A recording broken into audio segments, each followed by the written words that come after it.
Bwana, ni rasmi sasa, Aishi Salum Manula Tanzania One ameweza kurejea nyumbani, kwa maana ya kuweza kurejea kunako klabu ya Azam FC, ambapo ndipo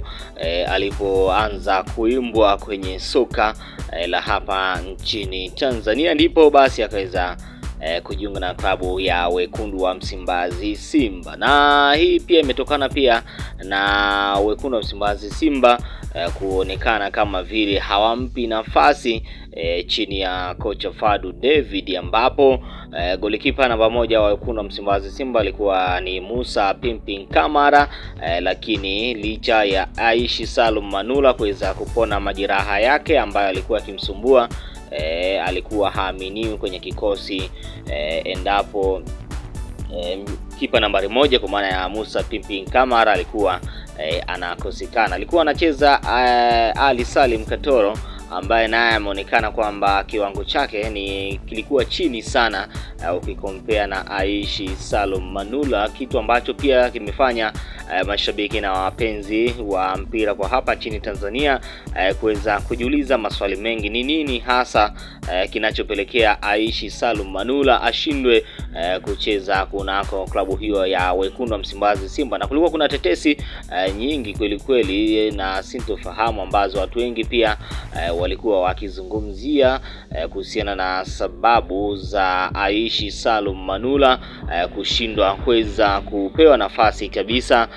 kunako klabu hiyo ya Wekundu wa Msimbazi Simba. Lakini mimi nipo na taarifa zote ambazo zinahusiana na dili hilo, na niko nini basi Aishi Salum Manula alikuwa hapati nafasi kunako kikosi hicho cha Wekundu wa Msimbazi Simba. Lakini kutokana ama kulingana na ripoti ya mwandishi kutokea kule nchini Ghana, hapa tunamzungumzia Miki Junior, miongoni mwa waandishi wa habari wa michezo wanaofanya vyema kabisa kwa hapa barani Afrika, amesema kwamba Aishi Salum Manula tayari amekwisha kumalizana na klabu ya Azam FC kwa miaka miwili, na Aishi Salum Manula anaenda kuwa golikipa nambari 1 kunako klabu hiyo ya Azam FC, ambapo tunakumbuka ndipo Aishi Salum Manula alipoanza kuimbwa kunako soka la hapa nchini Tanzania. Kwa hiyo unaweza kusema kwamba ameweza kurudi nyumbani. Manula Tanzania One huyu alikuwa amekosa kabisa nafasi kunako klabu ya Wekundu wa Msimbazi Simba, jambo ambalo pia lilipelekea yeye kushindwa kabisa kuitwa kunako kikosi cha timu ya taifa, kwa maana ya timu ya Taifa Stars, hali pia ambayo iliweza kuleta sintofahamu na kufanya baadhi ya makipa wengine kuweza kuchukua nafasi ya Aishi Salum Manula, ambapo pia imeonekana bado viwango vyao havifikii hata ile nusu ya ubora aliyokuwa nao Tanzania One Aishi Salum Manula. Na kuna sababu pia nyingi ambazo zimesababisha Aishi Salum Manula kushindwa kabisa kuaminiwa tena na viongozi, lakini pia kocha wa Wekundu wa Msimbazi Simba Fadu David. Na miongoni pia mwa sababu ambazo zinatajwa Aishi Salum Manula kushindwa kuweza kuaminiwa kunako first 11 kunako kikosi cha Wekundu wa Msimbazi Simba ni ile dabi ya Kariakoo, ambapo tunakumbuka Wekundu wa Msimbazi Simba aliweza kupoteza kwa mabao 5 kwa 1. Kwa hiyo pia issue hiyo pia ilipelekea pia viongozi wa Wekundu wa Msimbazi Simba kuona kama vile Aishi Salum Manula kiwango chake ni kama vile kimeshuka, ndio maana tunaona wakaweza kumsajili mtu kama Musa Pimpin Kamara kutokea kule kunako klabu ya Horoya ya pale nchini Guinea. Bwana, hilo ni dili la kwanza la Azam kwa msimu huu. Lakini pia tuone sasa Wekundu wa Msimbazi Simba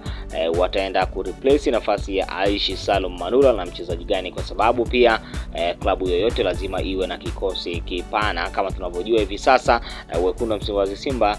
ni kama vile kipa nambari 2 ambaye wanamwamini ni kama vile kiwango chake hakipo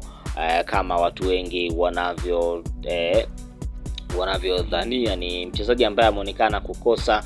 ule muendelezo wa kiwango bora. Hapa tunamzungumzia Ali Salim Katoro lakini pia kuna mchezaji mwingine Hussein Abeli ambaye alijiunga na wekundu wa Msimbazi Simba akitokea kunako klabu ya KMC. Ni wote wameonekana kushindwa kuonesha ule ubora, hata robo ya ubora aliyokuwa nao Musa Pimpin Kamara. Twende tukaone basi wekundu wa Msimbazi Simba ni mchezaji gani ambaye watamsajili kuja kuziba pengo hilo la Aishi Salum Manula. Lakini kwa wewe ambao unaendelea kuifuatilia Mlache Media, unaweza kulike, kucomment, lakini pia kama ndo mara yako ya kwanza kabisa bado hujasubscribe, bado una nafasi ya kuweza kusubscribe. Upande wa kulia hapa kuna maandishi yaliyoandikwa subscribe, kisha bonyeza tu itakuja alama ya kengele, pia unaibonyeza